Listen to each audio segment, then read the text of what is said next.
We hope you enjoy the accommodation. I don't have time for this. Neither do I. Oh, hi there, Warden. So I played Wanted Dead. Let me tell you about it.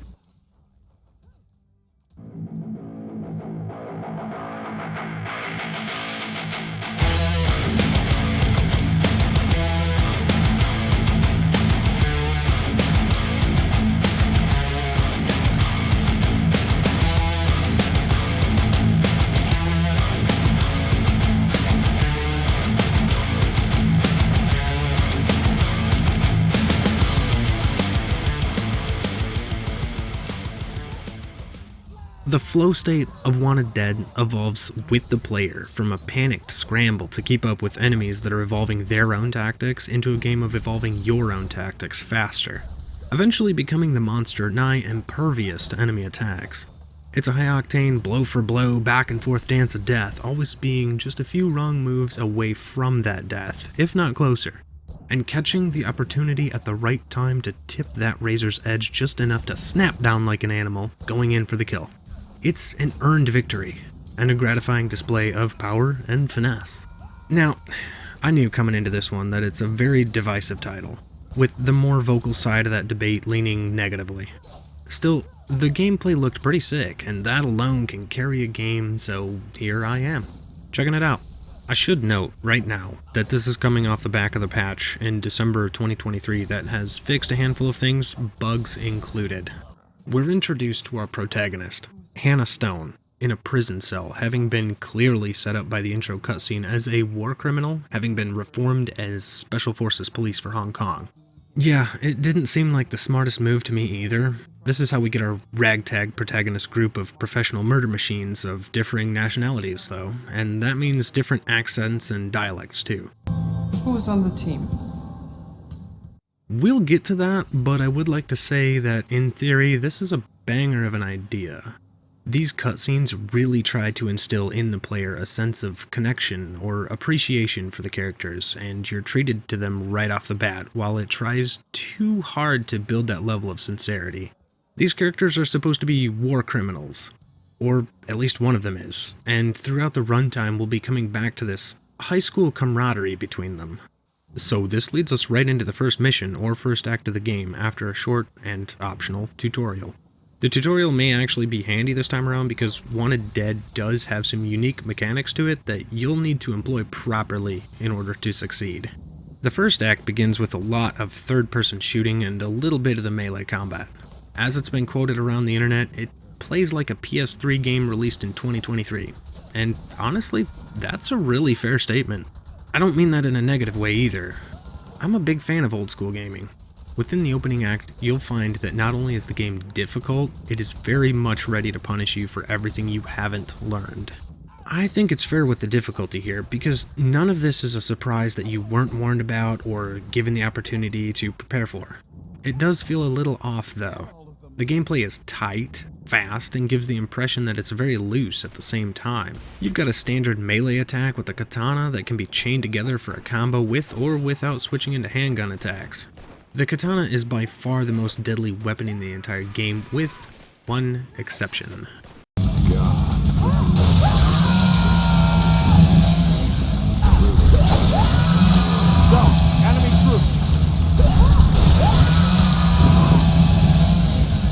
The handgun is almost exclusively a melee weapon. You can use it to fire at enemies at a distance, and it's got infinite ammo, but it doesn't really hurt them. The best function of this weapon is to stagger enemies so they're less likely to hit you back while you're working those combos. It also lets you extend a combo much farther past the natural point of it ending. There's also guns, including Stone's signature AK, which is actually customizable, and you can pick up any of the guns the enemies use against you. But the farther you go, the more the third-person shooting takes a backseat to play versus counterplay of the hacking and slashing variety. And that is where the game really shines. Act 1 is a lot of gunplay, and a little bit of that melee counterplay, and it gives you time to appreciate the music choices for the combat sequences, and shows off the actually decent graphics used to render the high-octane combat pretty well. That's indicative of the graphical presentation as a whole. There's very little leftover filler and a surgical precision when it comes to what's going to accentuate the action. The kind of atmosphere it's trying to build isn't in the way shadows are cast from a desk or what you see when you look out the window. While not everything is overly detailed, you will see shit get blown apart or get sent in the air, edging exceptionally close to Fear or a John Woo movie. The stylistic choice fits the theme very well, and as far as performance goes, it ran great, with a few exceptions for dropped frames, usually limited to non-combat areas like under the hood loading or something. This act comes to a head in a boss fight against a four-legged spider tank that's ripped out of an 80s or 90s anime.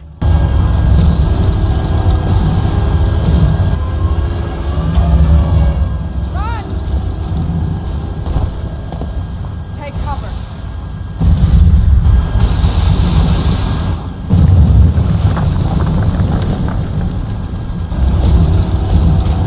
Now this boss can actually be handled in a few different ways, and it really leaves it up to you. The idea is to whittle the health down and open it up for a cinematic attack that greatly diminishes the remaining health before doing it all over just one more time. Then you're treated to a cutscene with the audio balancing so bad you'll need subtitles to understand what's being said over the thunder in the background.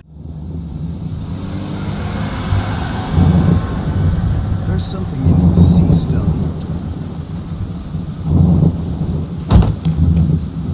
Cash. What? They're stealing cash. What's the point?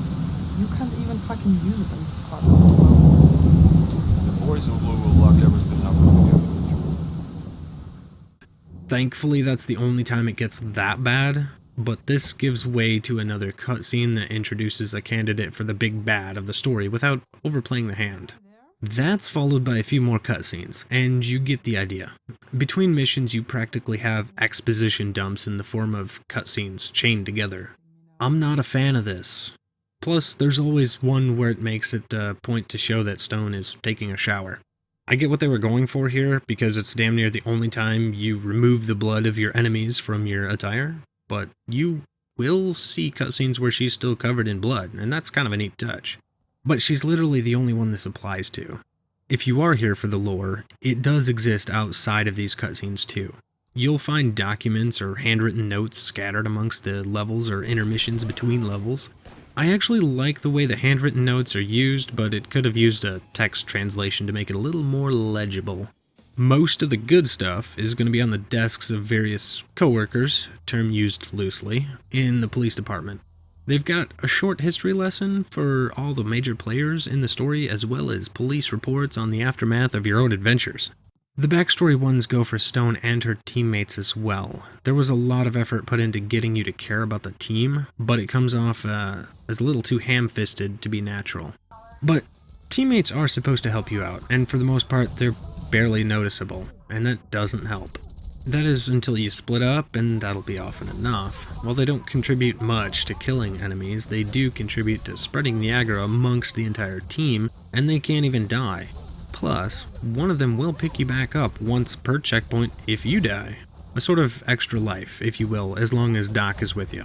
Each of them also gain a little bit more utility when you put skill points into them. Yeah, I said skill points.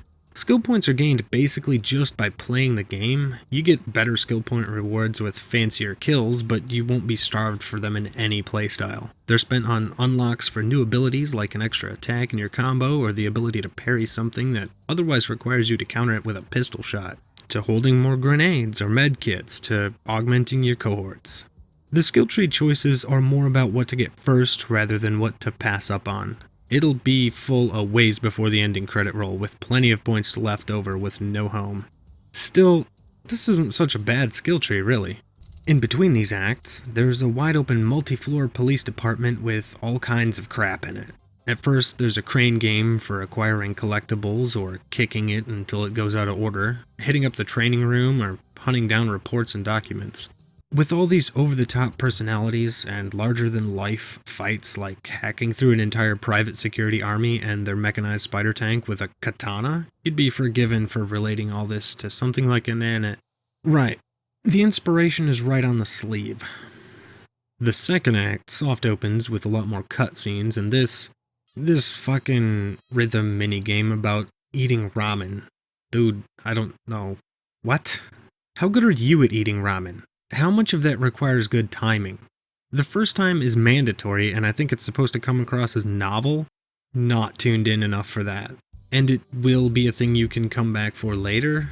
No thank you? Act 2 actually opens up with an operation to stifle the uprising of synthetics. It's a cyberpunk setting. This had to come up at some point.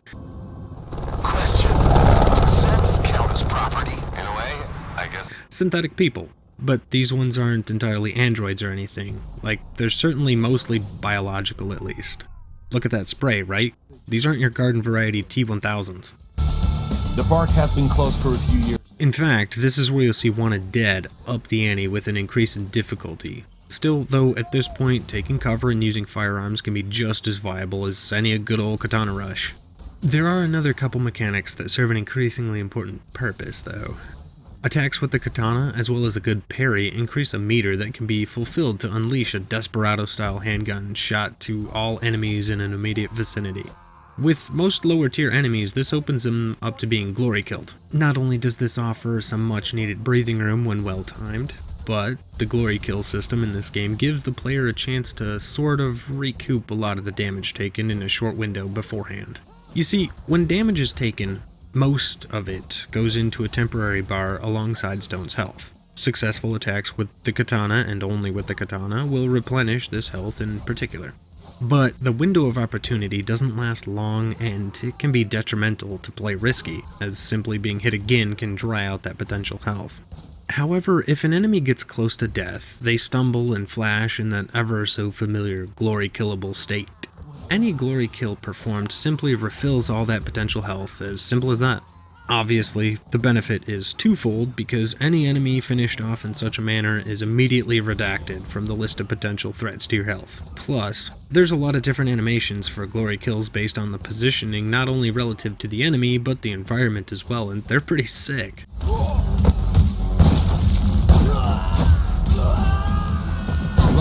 So after quelling most of the riot at Kowloon Park, it comes to a head with August, the leader of this particular synthetic workforce.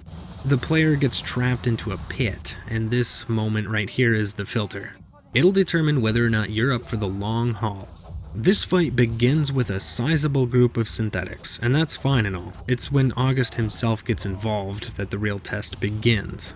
This is a real test as to whether or not you've been paying attention to both what the game has been telling you and, more importantly, what it hasn't. So far you should have learned how to effectively be killing your enemies, but this moment starts off more as a game of cat and mouse. You don't want to get shot, and you can't shoot back, it's ineffective. You can't really parry him for an opening when he comes in for you either unless you know what you're doing. Parrying is paramount to success and will not stagger enemies actually. In fact, in order to successfully create that opening, an entire combo has to be parried or avoided in a pattern that's recognizable enough, but has enough variation to be a bit unpredictable, and the reward is a small window of opportunity. Don't overplay that. And that is the moment where the stride is hit. Here is where it's meant to click, and here is where it locks in the expectations of the player. Do more of this and get better at it. All the while be prepared to course correct quickly because you'll get comboed to death and fast. Honestly, the gameplay after this point is better for it, but this was my least favorite encounter. Shut the hell up, all of you! Act 3 opens up with the same kind of flair as Act 2. First things first, cutscenes and strangely out-of-place minigame. This time it's karaoke. There wasn't even a lead-in this time, or just anything, just bam, karaoke. I am not drunk enough for this. There are a handful more cutscenes, and you get to learn about Stone's unwavering dedication to being a hard-ass. You are playing tough with me, girl. I've seen tough.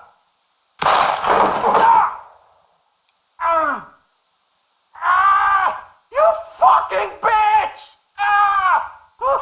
They forgot to send in the other half of the good cop, bad cop duo.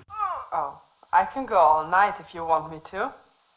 And this is where they attempt to humanize the synthetics, but I'm gonna save you the trouble right now. There is no follow-through on that moral quandary. The follow-up to that is another jarring transition into a minigame, but at least this one isn't as bad. It's a side-scrolling shooter a la Gradius or something of that sort. I should take the time to point out now that the different minigames make sense within the context of the members of the crew that are presented with them. And I'm only taking the time now because it's the first time that the game seems to remember that and not try to just hot drop you into the scenario without being told a thing. That's literally only because you go into an arcade to find Cortez, which according to his file makes complete sense. So now back to what we're here for in the first place. Stone comes to get Cortez, a deaf guy, to play good cop to her bad cop routine so she can go interrogate a high-profile crime lord in his own establishment. This triggers another anime cutscene before snapping back to reality to confront a guy that's already played this game with Stone before and wasn't prepared to lose this time. Then it's time to make an absolute mess of the entire nightclub, all the staff, although there are a couple new additions here. Toward the back of the nightclub, you'll encounter a heavy gunner who's damn near impervious to bullets, but not honor. If you shoot at him, he'll shoot at you. But if you try to sword fight him, he will use the gun as a bat and do the same. And lastly, if you use a chainsaw, he'll take a nap. You know, the honorable thing to do here. On the roof, awaiting your helicopter rescue, the most Metal Gear Solid of all these bosses is waiting for you. She's a sniper who cloaks and tries to sneak in a crack shot or a stabby here and there, but it's raining so you can see her footprints. Hands down, the easiest boss, but getting shot, if you don't counter it, is an immediate game over. From here on out, it's going to be spoiler territory, so check the timestamp if you want to hold out for surprises. Alright? So far, Wanted Dead has a tone that is all over the place, and it's very difficult to take any of it seriously. However, this is the point where the game drops the silly extras and begins to take itself seriously, and that actually coincides with the story. Instead of being the aloof ragtag zombie unit, as they call themselves, the squad becomes the biggest target in the city, with a full-on armada coming to bust up the police station to get that one synthetic back that you've got in custody. In fact, a quick note, speaking of that synthetic, it's noted in the opening of the nightclub that she's full-on human, even if it is the test tube kind. Nothing is the same from this point forward, and the difficulty sharply escalates to reflect it. In fact, now you'll need to put to use all the skills that you picked up in that fight with August a while back. There's definitely a get good quality to it, especially when going back and forth with an enemy. You can block an attack, but they're often a 3 to 4 hit combo. You can't block a combo, you have to parry each attack of that combo individually in order to deflect it.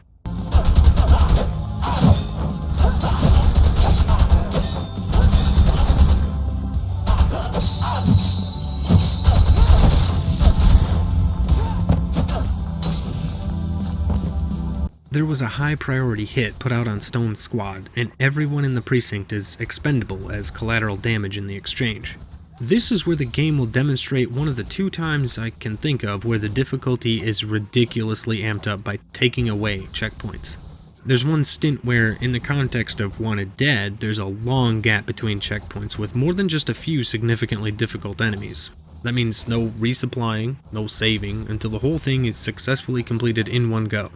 It certainly does feel like there's a checkpoint actually just missing, especially since it opens hot, escalates hard, and when you think it's time to take a breather, there's an ambush by another heavy gunner right before it's over.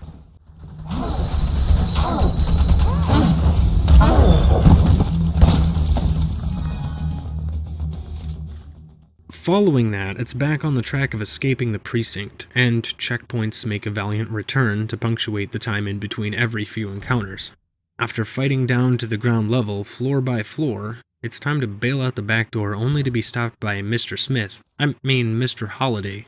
Discount Mr. Smith. Much easier to manage. This time you won't be saved by the bell. It's now that's simply decided that August, you know, the one of the bad guys from earlier, the tough one, yeah, he's just gonna help. You got a better plan? August will help. You won't make it without him. It gets better every minute. Let's just return his girlfriend and he's gonna help. Never mind how many of his goons we murdered or the fact that it's his girlfriend's idea. It just sounds good. Let's do it. And this is the final act of the game. Skulking through Kowloon in what's essentially a block war to go find this August fella and politely ask for his assistance in escaping. This act has the most diverse level design, and it's actually pretty cool how the incredibly dense cityscape lends itself to the combat here. Although the challenge is cranked up considerably for this act, you will have to be on point to succeed. And those diversities in level design present varying external factors to the fights. One of the final encounters of this act is against not one, but two spider tanks in a courtyard, but it's so much easier this time because one of the crew members, the one dedicated to the maintenance of the equipment, is a few stories up, tossing like 24 rocket launchers out the windows, making the job dramatically easy in comparison to what you've done so far. You can use the grenade launcher.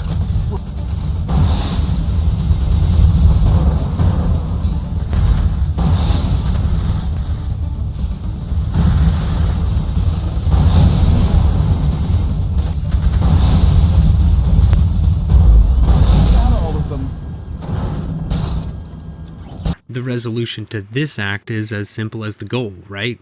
August was already prepared with the escape chopper and all.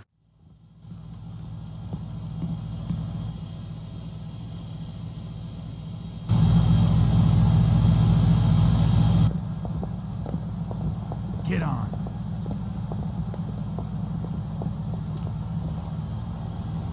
You guys, get in!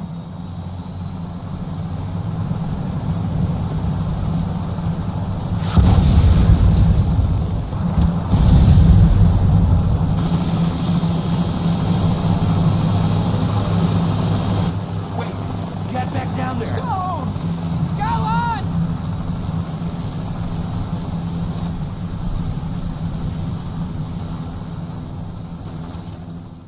It only takes someone, Stone, to hang back and cut the head off the snake, so to speak.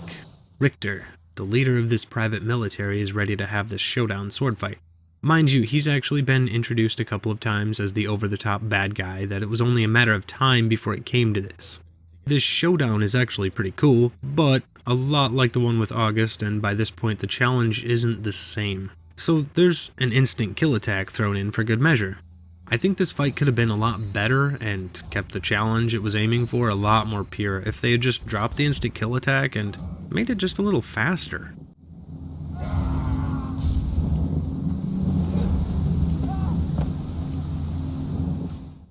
By making it this far, you've got the eye to see coming attacks from a mile away just by the conditioning of the game itself. Now, upon defeating Richter, you're treated to a few the rest of the story kind of cutscenes. Richter overthrew the police to privatize the law, Stone's donations listed in her file to an orphanage were to take care of her son that she doesn't get to have contact with, and there's a post-credits anime scene that explains why. In fact, that one in particular explains everything about Hannah Stone, the gist of which is that she had a kid at a young age and threw her life away to make sure he was taken care of because she couldn't afford to do it alone due to a complicated treatment that he required. It also explains that the anime cutscenes are Stone's memories. These memories are ones she's not supposed to have, really, because of some brainwashing following her agreement to have her son taken care of. Whatever the war crime was is the part she can't remember, and that was intentional. But the rest of her memory is fragmented, and it's represented in that anime style. The actual story of what's going on here is actually explained. Some documents, some cutscenes. I didn't expect that given the rest of the pace. It is kinda hard not to notice by this point that a lot of what should have been key players in the story were just dropped. Madame Wong working on internal affairs? Not another word. Most of the bosses that could have had a moment of lead-in just showed up instead. Sifting through the documents for relevancy is one thing, but you're left to do that with every aspect of the storytelling. And some of the important parts leading from one point to another, like reaching out to August to work on that diplomatic angle, are just on the cutting room floor. The performance of Wanted Dead isn't bad, but it isn't anything to write home about. It does run well enough most of the time, but only most of the time. The stylistic choices are pretty damn cool though, with the blood spattering covering the protagonist to a comical degree, and the various detritus being flung into the air amidst a firefight. That shit is great. But I have to highlight some of the weaker areas, and I think the best way to describe what fell short is just that It's got the consistency you'd find in taking a shit after mixing beer pong and Taco Bell. Let's just go right down the list. The voice acting starts with a great idea. Every voice actor here has a different nationality and therefore a different dialect brought to the table. That is a very tricky thing to pull off. I don't know if it's the direction or the language barrier, but the vocal inflection is off.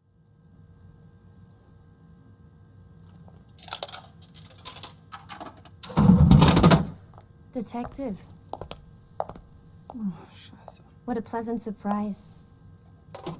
Hi there. Hi. You will find my report on your desk tomorrow morning. Thank you for letting me know. There'll be a lot to discuss once you're through.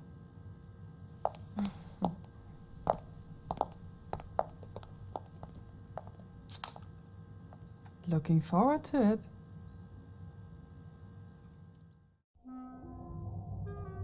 Just what the hell was that, Lieutenant? We fucked it all up. And the consistency is absolutely out the window. The story opens like a dozen threads, closes a few of them, and asks you to take a leap of faith in closing some gaps. The story has so many opportunities to say something of value regarding corpo culture, transhumanism, or the debate about AI, and passed on each and every one of them. There's very little in the way of innovating or breaking the mold, and that's okay for the most part. You can still make a great game, it's just a shame that the devs teased at it and promptly buried the whole idea. This game is a classic story of how we can see what could have been, because the framework of somebody's vision is here, but it wasn't able to be put together due to one reason or another, I think. But they did build the gameplay. For that, it's actually pretty good. Again, it's not breaking the mold, and the moment-to-moment gameplay escalates throughout the entire game. It's just held back by the pacing of the combat, occasionally taking a left turn at random, and the bosses that they just don't keep up with the rest of the game. In conclusion, consistency may be gone, and the story is not what you'd expect, but the gameplay will challenge you over and over again in a do-it-again-but-better kind of way. It's a kind of game that will teach you to get better, and it's extremely noticeable by the time you're done. Hell, just boot up a new game and give it 10 minutes and you'll have all the evidence you need right there. Wanted Dead is a game that I had quite an enjoyable experience with, though not without faults. The moment-to-moment gameplay is the highlight, and it's pretty good, while being sure to adjust the formula over the course of the game to prevent it from becoming stale. It also helps that it's fairly short, all things considered. The rest of the atmosphere, from the storytelling to lore, didn't do it for me. A game doesn't need to take itself seriously or anything, but tonal cohesion is greatly appreciated. In the end, would I recommend it? Yes, absolutely. It certainly does harken back to an age where we had something called AA games, which for a decade or so has been sorely lacking, and has only recently become a thing again. What it means is that a studio, not an entirely independent studio mind you, used a smaller budget than a AAA game and took a risk. No, it's not a favorite of mine, and chances are not your favorite either, but it's got something going. Pick it up on sale or something if the gameplay portion looks good to you, because the gameplay is where it shines. Not that there's anything wrong with going for a story, or even choosing to opt out for that matter. It's just that if you're going to try to build a narrative, it's going to be a point that can either elevate or detract from the experience. Thanks for letting me ramble on again. I'm going to get out of here. Later, folks.